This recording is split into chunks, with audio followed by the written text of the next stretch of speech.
Look forward to now welcoming the representatives of the Spring Hill Community Group in association with the Brisbane Residents Group.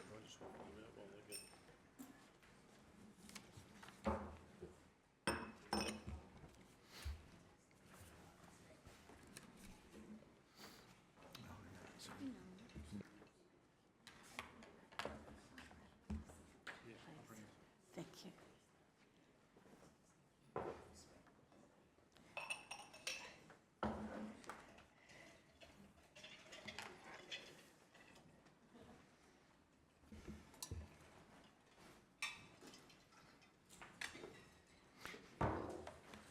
Thank you. We have Elizabeth Handley, the President, and Dr. Neil Peach, the Project Coordinator. Welcome. If you'd like to make a short opening statement, and then the committee will have questions for you. Lovely. Sorry, Elizabeth, the microphone was already on, so you can touch it. No? Push it. There you go. Lovely. Thank you. Thank you for welcoming us today to present to the committee. We appreciate the opportunity. Brisbane Residents United represents the interests of community groups across Brisbane. This bill seeks to evade the fundamental democratic principle of the separation of powers by saying that other laws don't apply to us. We regard this bill as a serious overreach that may not achieve its stated ends. We do not support this bill. Today we will express two primary areas for our concerns. I will present our first and my colleague Dr. Neil Peach will present the second. The new legislation puts Olympic development behind closed doors. There is no public governance procedures. 2, there is no transparency with how this legislation supports the published contract documentation between the government and the IOC. Our focus is the Olympics element of this legislation. Specific concerns. This proposed legislation has been deemed necessary because the government seeks to do currently illegal things on land set aside for other purposes. We will use Victoria Park as a case study, but the concerns go to other sites and other cities' venues. Our community seeks clarity about what will be done. This bill hides the development process. Our community seeks participation. This bill gives none. Our community seeks recognition that the land for a venue has a history and existing legal status. For example, state heritage listed within a deed of grant in trust. Under this bill, Victoria Park remains a deed of grant in trust, but anything goes will be illegal. This is bizarre and dangerous. Our community wants responsible governance of public lands, not hidden arrangements that will ultimately convert prime public land to private control and profit. The initial sports venue review suggested that it would diminish 12 to 13% of Victoria Park's parkland. This increased to 30%, then to approximately 60%. What next? This bill writes a blank cheque for Olympic development of Victoria Park and other locations. This is a bill that enables whatever happens to be legal. The alarm bells should be ringing loud for all. Our suggested pragmatic remedies are as follows. Specifications of all sites, their purpose and the boundaries of all Olympic sites must be identified, cadastral, and published before any further work. There must be a defined process, phased steps for development, in line with standard development practice. Number 3, explicit staged collaboration with relevant departments and the community built into the development process. Number 4, scope for impact without having impact level recourse. Number 5, certainty as to the status of the land. If Victoria Park and other sites become subject to this bill's Rafferty's rules, then the Olympics will just be the start of a development festival of public lands. Number 6, the formal support for the IOC for the construction of the National Aquatic Centre within Victoria Park be made available. And number 7, formal published approval by the IOC for all sites, because they do not, in fact, adhere to the IOC's initial contract documentation. We suggest that these 7 basic remedies would give the bill and the Olympic project a better chance of achieving their desired outcomes. This proposed construction in Victoria Park is in breach of the original Olympic contract. We note that the core Olympic sports, athletics, despite having the second most used venue at QSAC in the state, has received very little legacy development in this process.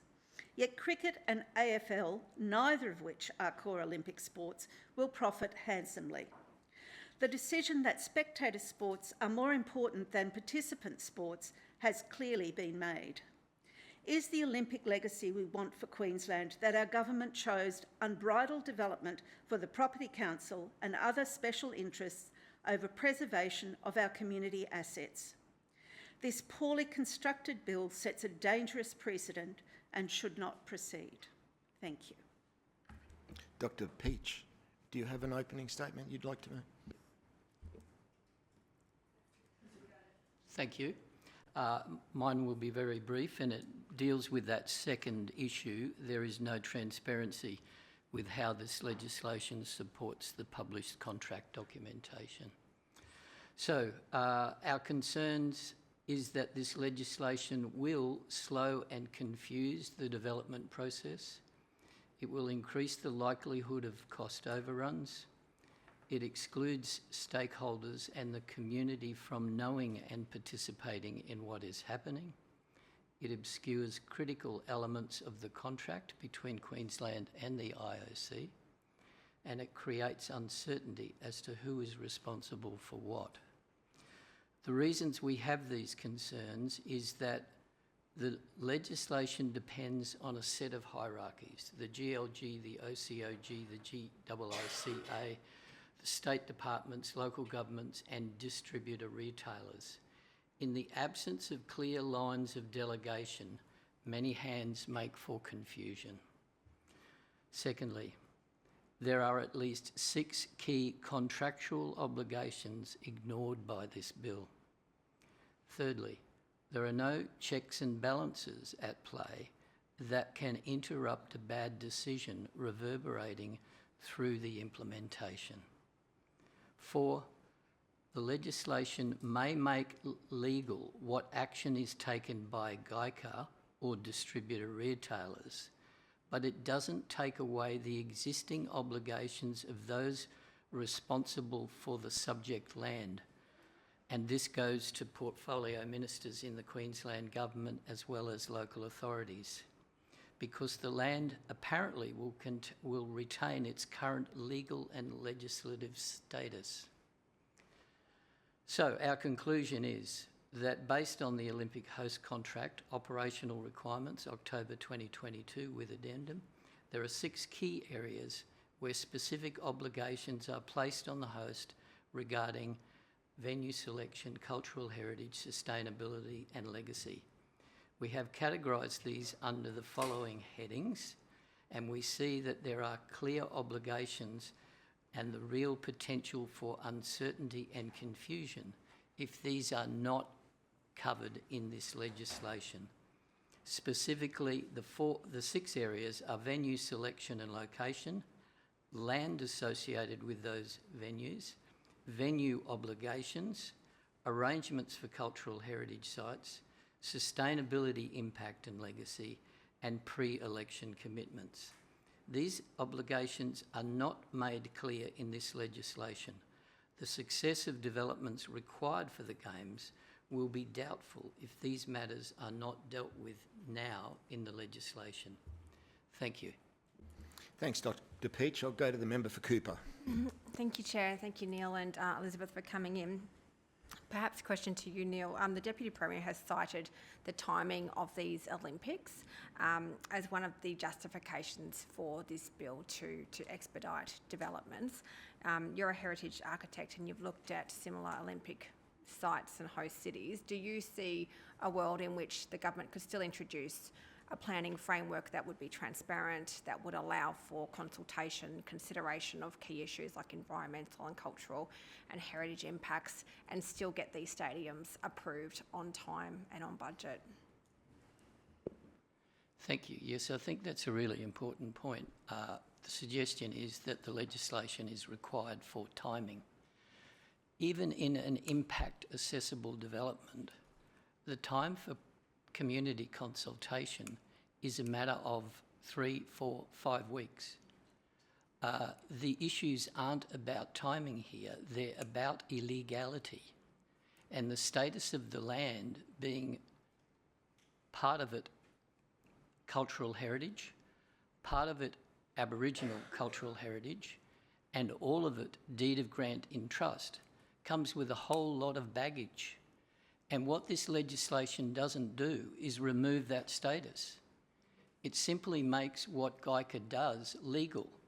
So portfolio ministers are in for a hell of a time because they don't have control of what GICA, I mean, potentially they might circuitously, but they're still liable for the status of the land.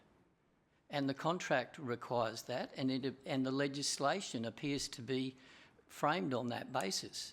So this is making it far more muddier than an impact accessible development. Thanks, Dr. Peach. You recognise the legislation does create, you rattled off those acronyms before, but it does create that leadership group as well. So thank you. I'll go to the member for Cook for the next question. Dr. Peach, the Games have been around for a number of years, and prior to the election it was progressing in a certain direction.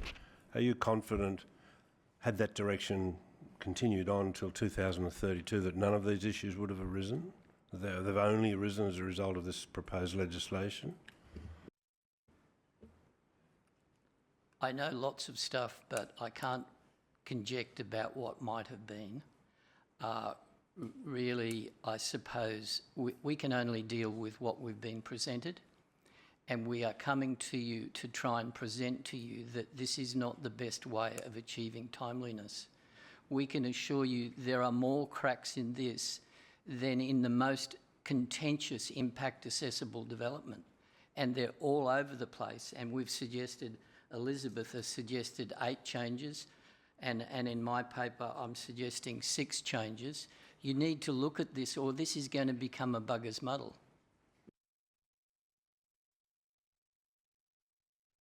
Sorry, what was that? What did you say? A beg. I was saying that the governance arrangements are there, Right. and there are clear bodies in place, but there is no clarity about a process.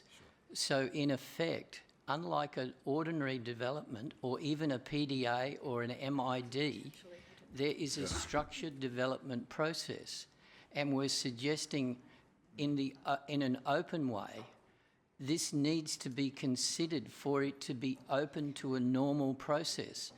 Otherwise, you're going to have multiple Olympic sites all being developed by different distributor retailers in different local government environments where there is no agreed development process.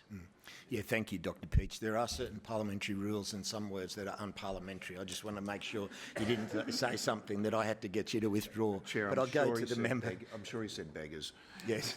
I'll go to the member for Bancroft. Thank you. Neil, so the fact that the government has announced to put on a stadium on a place with cultural and heritage value, then introduce legislation to retrospectively legalise that, and then you've talked about no structured development process. Do you think this all sets a dangerous precedent? I think it's dangerous at multiple levels. Rosemary and the team at Save Victoria Park have approached it from the point of view of I'll call it the broader community level. What we're talking about is the actual pragmatic level. We don't agree with the legislation, but if someone was going to do legislation to do this more quickly, you would do quite a lot of different things in this legislation. And I'll just reinforce the point. This bill only makes an action to do something on the site legal. It doesn't change the status of the land. So the minister's responsible, the Minister for Resources, the Minister for Environment, the Minister for Cultural Heritage are all on duty for this whole process, and they are liable under that process for their existing obligations. Why would someone do that to themselves when you want to streamline this process, let alone the topographical and geographical issues put on front? And I suppose to talk to the issue of, there is no requirement for this bill to ever tell us what the site is at Victoria Park. It can process its way through. We started at 12 to 13% under the sports venue review. We got to 30% with the Geica review, but then the Queensland Government chose to put further developments there, and very, very conservatively, it can't be less than 58%. So we've already gone from 12 to 58%, and there is no obligation to actually specify the site. You can just keep on doing, I'll say, salami tactics for the whole development process, and no one will know where you're up to, and no one will know what you're going to do. That's our pragmatic concern. Thank you. I'll go to the member for Mulgrave. Thank you, Chair. Neil, are there any examples of developments that you have supported in your area that you would point to as gold standard?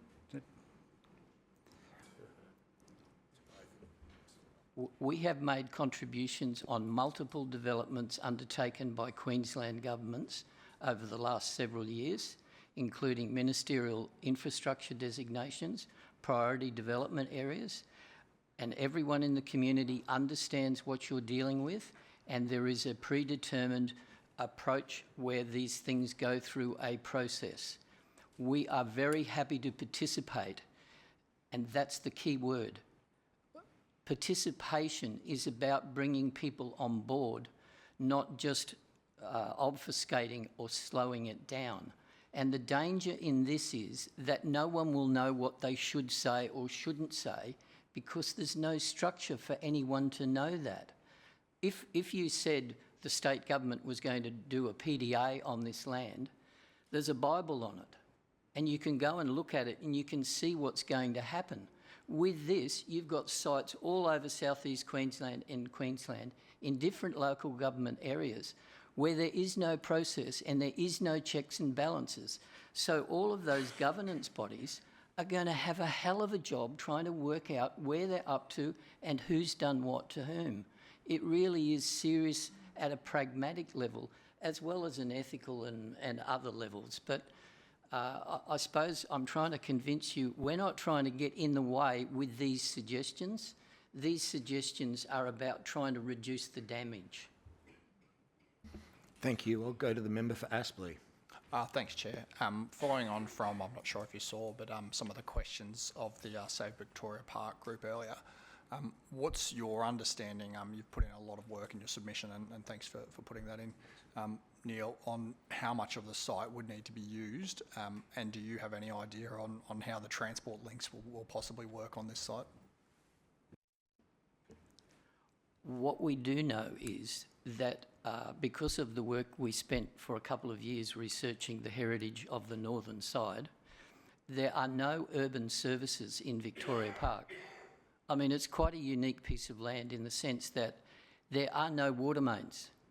There is nothing in the land that is on the northern side, outside of the boundaries where they've got some connections. There isn't anything inside it. It's never been built on. And in fact, one of the major issues about the whole site from a cultural heritage point of view, which is managed by the Department of Environment, and an Aboriginal cultural heritage point of view, which is managed by the Aboriginal Partnerships Minister, is that there has never been any development here. So the archaeological issues at stake on this site have been recognised by the Department of Environment and Tourism itself. And they've recommended that the northern side be culturally heritage listed under the Queensland Heritage Act, because the southern side is already heritage listed for exactly the same reasons: cultural heritage, social history, as well as First Nations significant history.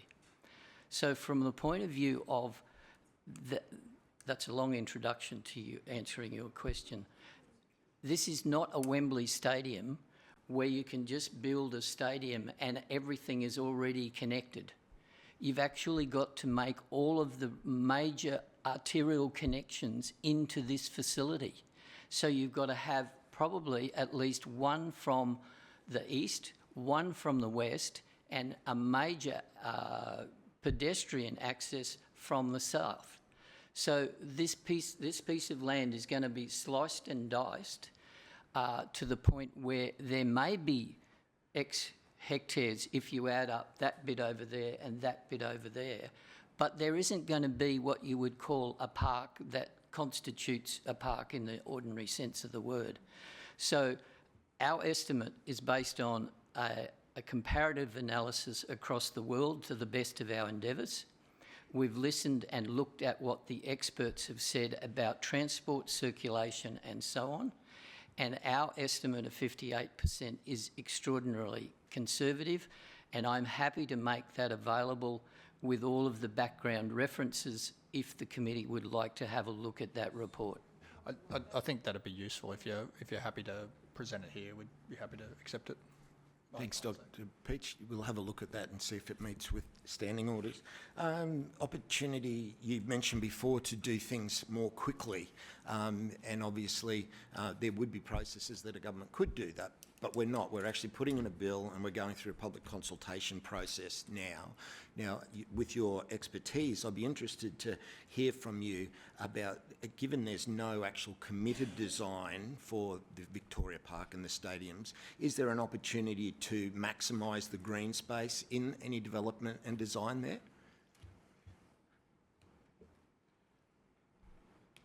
Yes, there's always an opportunity to maximise, but the issue at stake here is that what you want is certain facilities that have certain functions. And so what I've looked at is not, I'll say, the Rolls-Royce. What we've looked at is, what's the footprint if you're going to have an Olympic 60,000 person seating venue? What's the footprint for a secondary track? What's the footprint for a national aquatic centre? And what's the likely access and circulation requirements? So when you take that into account, it's almost impossible to get under 58%. And that's more than half the park, obviously. And I suppose at the moment, we don't even have a report in regard to the justification for the National Aquatic Centre. The Queensland Government at the moment has made the decision to do that. GICA was strongly against it, recommended strongly an alternative site, and that's the site that is this existing state heritage listing under deed of grant in trust. So the area that we're talking about can't get much less than 58%. Over the next 10 to 15 years, Brisbane, if it was to retain its park to population people ratio, needs 30 new Victoria parks. So maximising a hectare here or there at the corner of the park where the road cuts through and so on is not going to make a lot of difference. This land and this process will be scarred if you take nearly 60% of it for a stadium and its associated.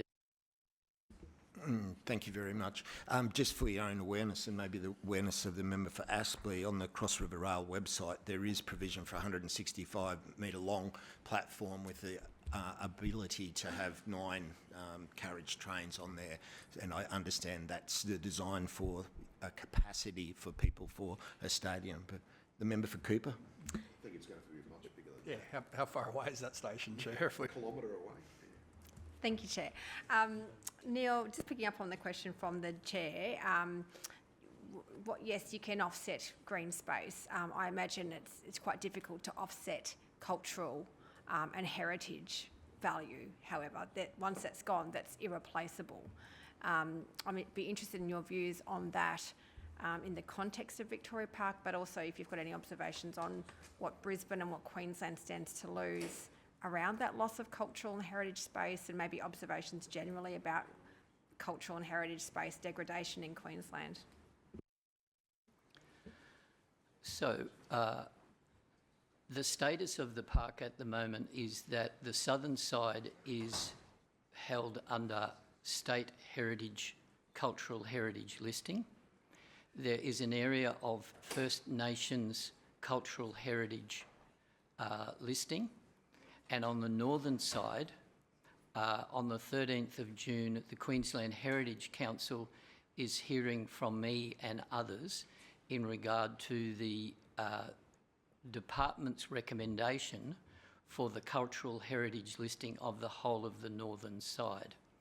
In that regard, there were more than 350 submissions in support of my submission to the Heritage Council, and there were 4 objecting submissions. So from the point of view of people who walk the talk, there's a lot of support within the community for recognising its cultural heritage. I've worked closely in association with Queensland and Brisbane historian Ray Kirchhoff in making sure that I understood the First Nations implications of that, and included in our submission there is a summary of that Aboriginal cultural heritage value.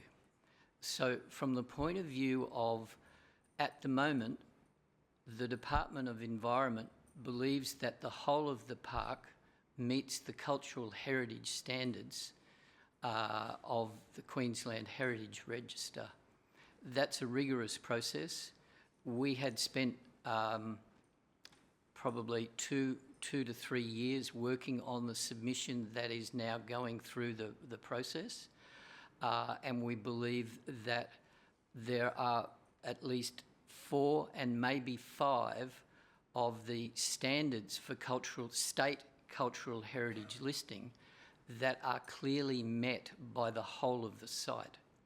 And the difficulty, just to say, I'm not meaning to be negative, but the existing requirements on the Minister for Environment for the existing state heritage listing, that unless the government put this legislation through, the Minister would be unable to agree to the National Aquatic Centre on the south part of the Victoria Park. It simply would be unacceptable.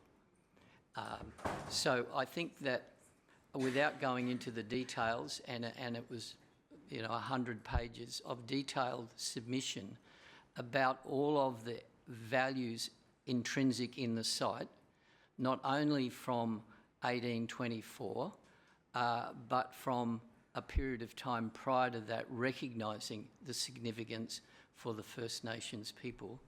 And the recent study done by Urbis in regard to the Brisbane City Council's LGID proposal for the site referenced the fact that Victoria Park had features that were unable to be replicated in New Farm Park, in Newstead Park, in any other of the significant heritage parks. That submission done by the cultural expert said that Victoria Park was unique in that sense. Go to the member for Cook for the next question. Thank you. Coming from North Queensland, I'm certainly familiar with the location, but I haven't been into this park. Could you just walk me through its current use and its history, Elizabeth, perhaps? Victoria Park was originally 130 hectares. It's now approximately 60. So already it has been halved. It has been used for various uses. It was used as a golf course, but as a golf course, it was still used by the local people. The thing that I find most distressing about some of the stuff that's been said about Victoria Park is it implied that as a golf course, it was a totally closed-off area. That is not true. It has been used by the local people in Kelvin Grove and Hurston for many, many years as an open area, as I imagine a lot of golf courses are, and probably was more an open golf course than most golf courses because it was a way of people getting from point A to point B there, a shortcut, if you like. It is incredibly important to have the green space of Victoria Park where it is. One of the things that we seem to have forgotten is that it is by a major educational institution. It is also by a major health institution. There are 8,500 people who work at RBH. And those people, there are huge numbers of health facilities that are there. There are also huge numbers of support health facilities that are around Victoria Park, who all use Victoria Park as areas to recreate, because it is a lovely area just to walk around. Yes, it is, and I must state, I find it incredible that nobody has mentioned exactly how hilly Victoria Park is. Coming up a kilometre, I am getting on in age, and I would not like to be walking from the train station at the RNA grounds up to Victoria Park. It is quite a steep incline that you're coming up through there. So this business of that it's easy to get transport to that park is absolute nonsense. The other thing that I would point out is I worked at RBH for 25 years, and at least 3 of those years was spent with them jackhammering into the RBH Hill site to build new property there. And that is what you are proposing at Victoria Park, exactly the same thing. And to be able to put a stadium with all, I live near Lang Park, I live in the Paddington area, I live over a kilometre from Lang Park, I can hear the noise from Lang Park. Noise travels. We are proposing to put a large stadium, the largest stadium in the state, beside our largest hospital. We are also proposing, and people have said, oh, but they have the RNA there for 2 weeks a year. Yes, they do. And the reason that you can have the RNA there very easily for 2 weeks a year is because you have people coming and going at different times. What you are proposing is a stadium where 65,000 people come at various times, but they all leave at the same time. And that is a very different business. We already have congested roads in Brisbane.